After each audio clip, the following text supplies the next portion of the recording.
Hey, thanks so much, Wolf. All right, I want to continue our news coverage right now with Democratic Congressman Jared Moskowitz of Florida. Congressman, thanks so much for joining us. I want to get, first of all, to the Senate.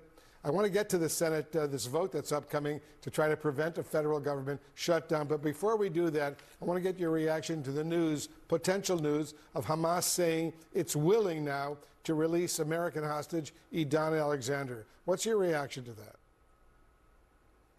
Well, thanks, Wolf. Good to be with you. Well, that's obviously good news that we're able to get the Israeli-American hostage home.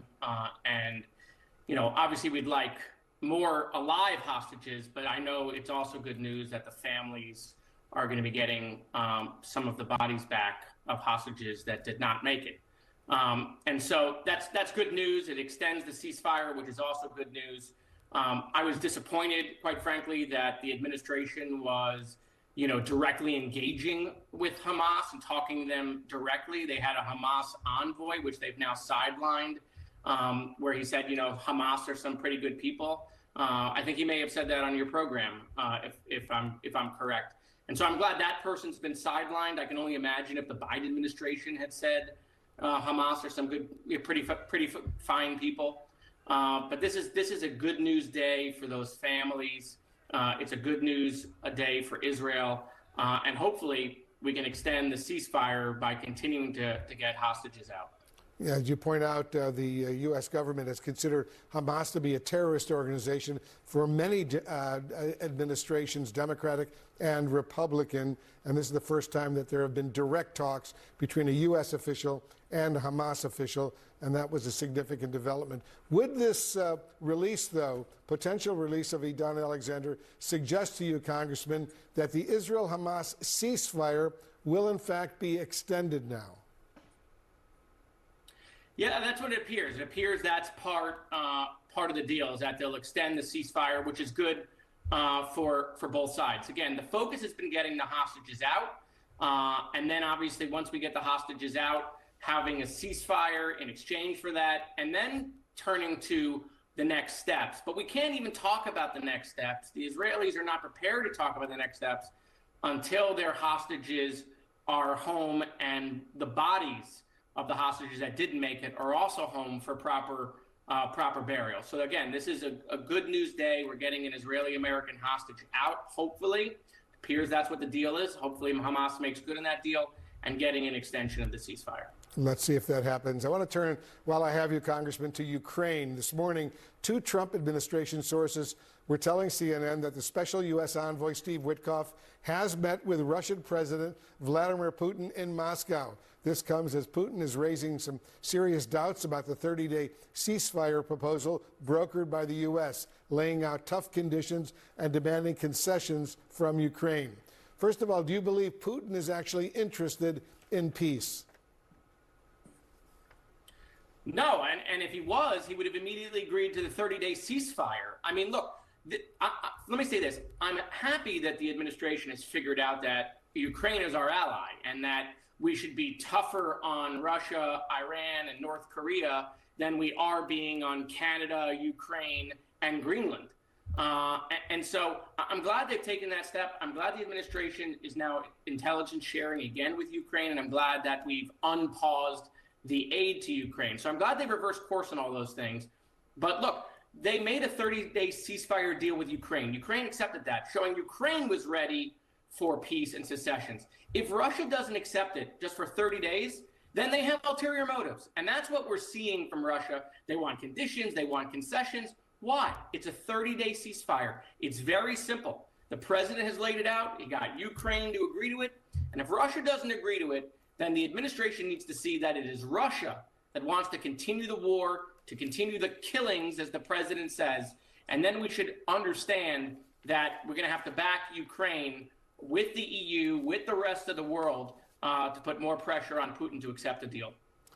On another very sensitive issue, Congressman, while I have you, here in Washington, as you know, Senate Democrats today will vote on the GOP government funding bill, the continuing resolution supposedly designed to prevent a federal government shutdown at midnight tonight. House Democrats voted overwhelmingly against that legislation. The top Senate Democrat now, Chuck Schumer, as you know, he says he will support it.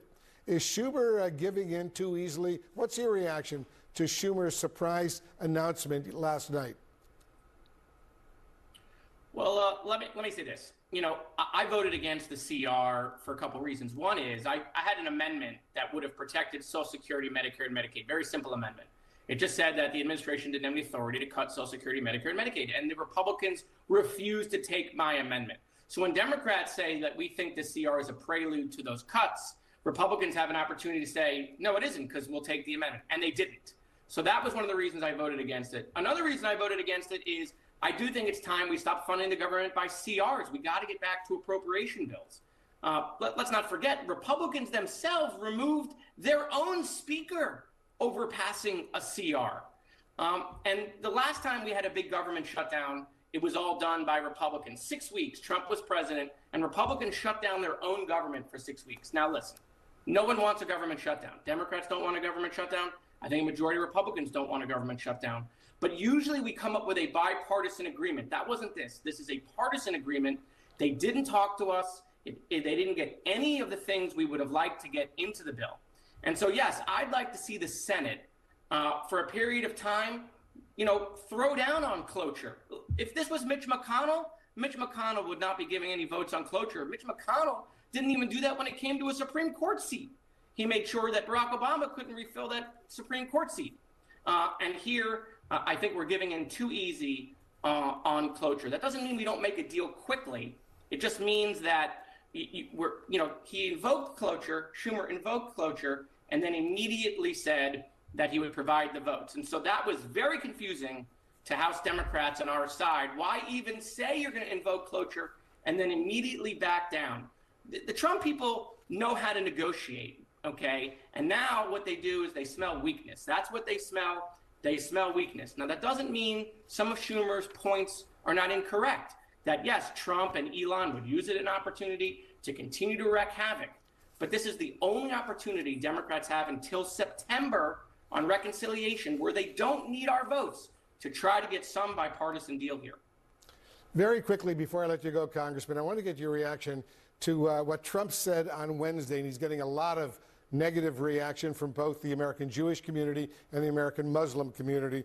Palestinians and Jews are very critical of what Trump said. He said this: you're going to have some very bad things happen, and people are going to blame the Democrats. And Schumer is a Palestinian, as far as I'm concerned. You know, he's become a Palestinian. He used to be Jewish. He's not Jewish anymore. He's a Palestinian, okay? What's your reaction to that?